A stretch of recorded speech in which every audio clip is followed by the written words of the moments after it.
Hello, my name is Gilbert Ambler. I'm a criminal defense and firearms attorney. I represent members of U.S. Law Shield of Virginia, and I also own Ambler law offices.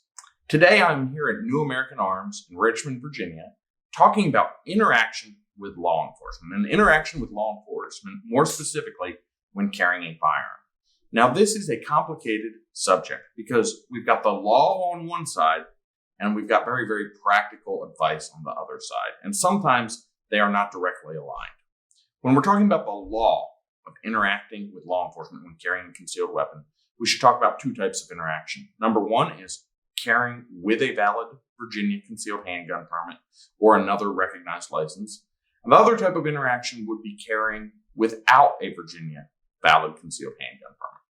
When carrying with a valid concealed handgun permit, you can have a loaded handgun on your person or wherever you want in the vehicle, so long as you're not in an otherwise prohibited premise, such as the parking lot of the post office. That's an area that could get people in trouble. As long as you're not in that otherwise prohibited area in Virginia, as a valid concealed handgun permit holder, have the handgun anywhere in your vehicle, in your glove box, on your person, wherever you want that loaded and concealed handgun. When law enforcement comes into contact with you, say you're pulled over for speeding, you do not have an obligation to immediately inform them that you have that weapon with you. There are some states out there that require you to inform law enforcement upon contact. That is not the case in Virginia. So you do not have to disclose to that police officer that's talking to you right away the fact that you have a weapon. However, the law says that if you are specifically asked, you are to provide the law enforcement officer with your concealed handgun permit, as well as a secondary form of photo identification. Typically, this is going to be a driver's license, okay? So if that officer, and he can probably tell from your license plate, if he specifically asks, do you have a weapon with you? At that point, you need to be able to turn over your credentials and show him that you are licensed to carry that weapon. What happens if you do not have a Virginia concealed handgun permit? Well, here in Virginia, we have a couple exceptions that still allow you to have a loaded handgun in the vehicle. Again, as long as you're not on otherwise prohibited premises and you're otherwise eligible to possess the firearm, you can have a loaded handgun in a personal, so not a company vehicle, in a personal motor vehicle inside a secure container. Now, secure container has been litigated and has been developed over the years by both attorney general opinions and actual cases involving this to mean a couple of things. Number one, it includes a latched center console or a latched glove box, okay? And there are cases that focus on whether it is actually latched, whether the center console with a handgun in it is actually latched. And again, this is for people without a valid concealed handgun permit. So if you want to carry in your center console in your vehicle, you can in Virginia, but it has to actually be latched. It does not have to be locked, just latched, okay?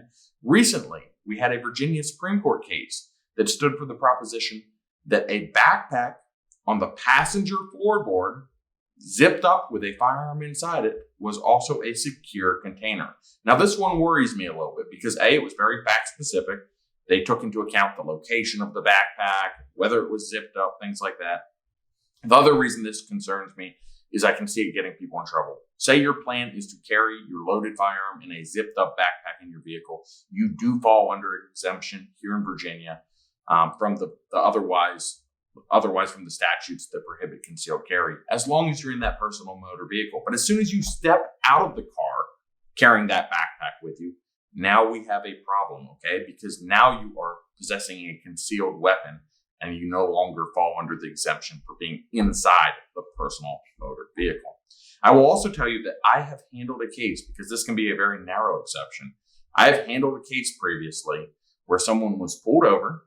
They had their firearm in a latched glove box. They informed the officer that they had the firearm in the latched glove box. They also told the officer that their registration was in the glove box, okay? The officer told them, go ahead, open the glove box, don't touch the handgun, get me your registration. When they turned over the registration to the officer went back to the cruiser, then came back up a couple minutes later and asked to see their concealed handgun permit.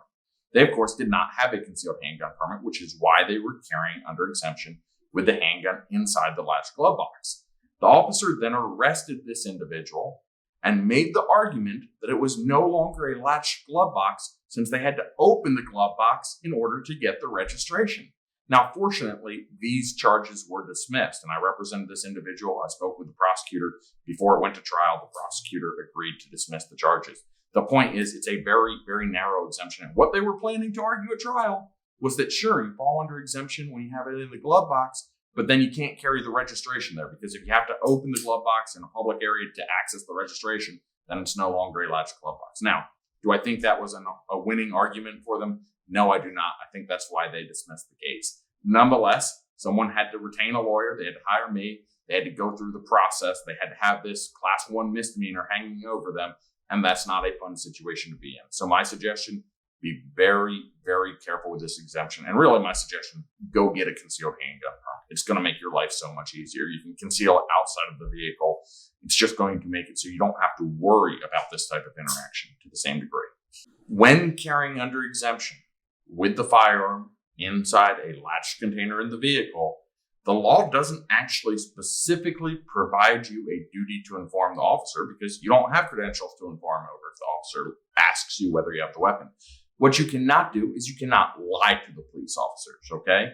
So you could tell the officers that you're not comfortable discussing your day. I would advise you that you've got to feel this one out, because a lot of officers are very, very reasonable. They're just worried about their safety. They're trying to do their jobs. And if you explain to them that you do have a handgun that you're carrying under the exemption, and you haven't yet gotten your concealed handgun permit, but you have it in a latched container, that's something that you could consider doing. Of course, it could go either way. You've got to use your head when you're doing this. You've got to sort of feel out what the officer's intent is and decide, because you absolutely have the right to tell the officer that you're not willing to discuss your day, that you're not willing to discuss what you have in the vehicle, that you don't want to talk about. You have the right to do that, but you also have to understand that depending on who the officer is, he might not take that very kindly, and he might look for other ways that he can get into the vehicle or other ways to search the vehicle. So keep that in mind. It's a balance between wanting to move on with your day and trying to decide what to disclose to the officer. Finally, although nobody should ever illegally carry a firearm, if you mess up and maybe you were open carrying, maybe the firearm was exposed on the back seat, and when you saw the officer behind you, you realized you were speeding, so you slammed on the brakes, the firearm slid off the seat, slid under the front seat. Now it's a concealed firearm. It's not in a secure container. You're now illegally in possession of that firearm in the vehicle, assuming you don't have a concealed handgun permit, because it's no longer openly carried. Okay, it's absolutely hidden from common observation when it slides under that front seat, and it's not otherwise under exemption in the secure container. Now we've got a problem. Okay, so you slammed on the brakes to try to avoid getting the speeding ticket. The officer pulled you over anyway, and when you slammed on the brakes, the firearm wound up concealing itself, sliding under the seat. Okay, this is why I advise carrying in this manner in general. But if this happens to you, and the officer then asks you whether you have a concealed weapon in the vehicle, I would argue that the Fifth Amendment of the United States Constitution kicks in and keeps you from having to answer that question. You do not have to incriminate yourself based on the Fifth Amendment of the United States Constitution. And if you actually answer this question and say, yes, I have a concealed weapon slid under my seat, well, now you've incriminated yourself. So I would think that the Fifth Amendment, and I don't know of any cases actually revolving around this, but I've thought about this situation. I think that the Fifth Amendment would apply.